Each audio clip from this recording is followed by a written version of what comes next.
Hello friends, स्वागत है आपका एक एजुकेशन में। दोस्तों, आज की बड़ी अपडेट, शिक्षक भर्ती 6800 का चयन रद्द हो गया है। हाईकोर्ट का आरक्षण दुरुस्त करने का आदेश, सूची में सुधार के लिए 3 माह यानी 69,000 भर्ती के चयन सूची में होगा बदलाव। चलिए जानते हैं इसमें क्या कहा गया। तो दोस्तों, इसमें कहा गया है 69,000 सहायक अध्यापक भर्ती में आरक्षण प्रक्रिया का ठीक से पालन न किए जाने पर 1 जून 2020 को जारी चयन सूची को हाईकोर्ट की लखनऊ पीठ ने 3 माह में संशोधित करने का आदेश दिया है। न्यायमूर्ति ओम प्रकाश शुक्ला की एकल पीठ ने 125 याचिकाओं पर अपना आदेश पारित करते हुए आरक्षित वर्ग के अतिरिक्त 6800 अभ्यर्थियों की 5 जनवरी 2022 को जारी चयन सूची को भी खारिज कर दिया है। इस सूची को यह बताते हुए चुनौती दी गई थी कि इसे बिना किसी विज्ञापन के जारी किया गया था।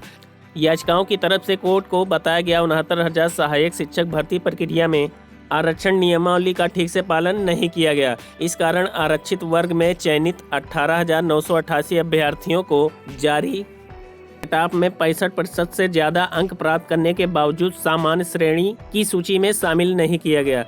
इनकी नियुक्ति प्रक्रिया को आरक्षित श्रेणी में ही पूरा कर दिया गया, जो आरक्षण नियमावली का उल्लंघन था। इससे आरक्षित श्रेणी के अन्य अभ्यर्थियों का चयन नहीं हो सका। इसी को लेकर दाखिल याचिकाओं में चयन सूची को इस आधार पर चुनौती दी गई थी कि आरक्षित श्रेणी के उन अभ्यर्थियों को भी आरक्षित श्रेणी में ही जगह दी गई है जिन्होंने अनारक्षित के लिए तय कट-ऑफ मार्क्स प्राप्त किए हैं, जबकि अनारक्षित अभ्यर्थियों की याचिकाओं में कहा गया था कि आरक्षित वर्ग के उन अभ्यर्थियों को गलत तरीके से अनारक्षित वर्ग में रखा गया जिन्होंने टीईटी व सहायक शिक्षक भर्ती परीक्षा में आरक्षण का लाभ ले लिया था। एक बार आरक्षण का लाभ लेने के बाद अनारक्षित वर्ग में अभ्यर्थियों का चयन किए जाने को विधि विरुद्ध बताया गया था, जबकि 2 याचिकाओं में आरक्षित वर्ग के 6800 अभ्यर्थियों की 5 जनवरी 2022 की चयन सूची को चुनौती दी गई थी।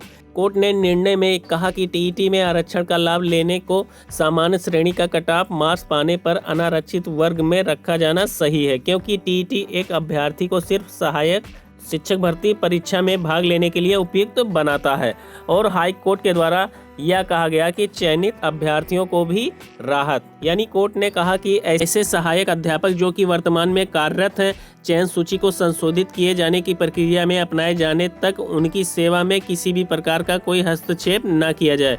साफ किया कि आरक्षित श्रेणी के जिन अभ्यर्थियों ने 65% या अधिक अंक प्राप्त किए, उन्हें अनारक्षित श्रेणी में ही रखा जाए। नेक्स्ट, उसके बाद कहा गया दोस्तों 69,000 सूची रद्द नहीं, यानी कोर्ट ने 69,000 शिक्षकों के चयन की सूची रद्द नहीं की है, बल्कि आरक्षण के मुताबिक इसे पुनरीक्षित करने का आदेश दिया है। अदालत ने साफ कहा है कि आरक्षण किसी भी हालत में 50% से अधिक न हो। ऐसे में 69,000 चयनित शिक्षकों की सूची में बदलाव संभव है। कई की नौकरी पर संकट भी हो सकता है। तो ये थी दोस्तों 69,000 भर्ती को लेकर बहुत ही बड़ी अपडेट। तो दोस्तों, ऐसे ही एजुकेशन से रिलेटेड वीडियो और न्यूज़ अपडेट पाने के लिए मेरे चैनल को लाइक, शेयर, सब्सक्राइब करना ना भूलें। धन्यवाद दोस्तों।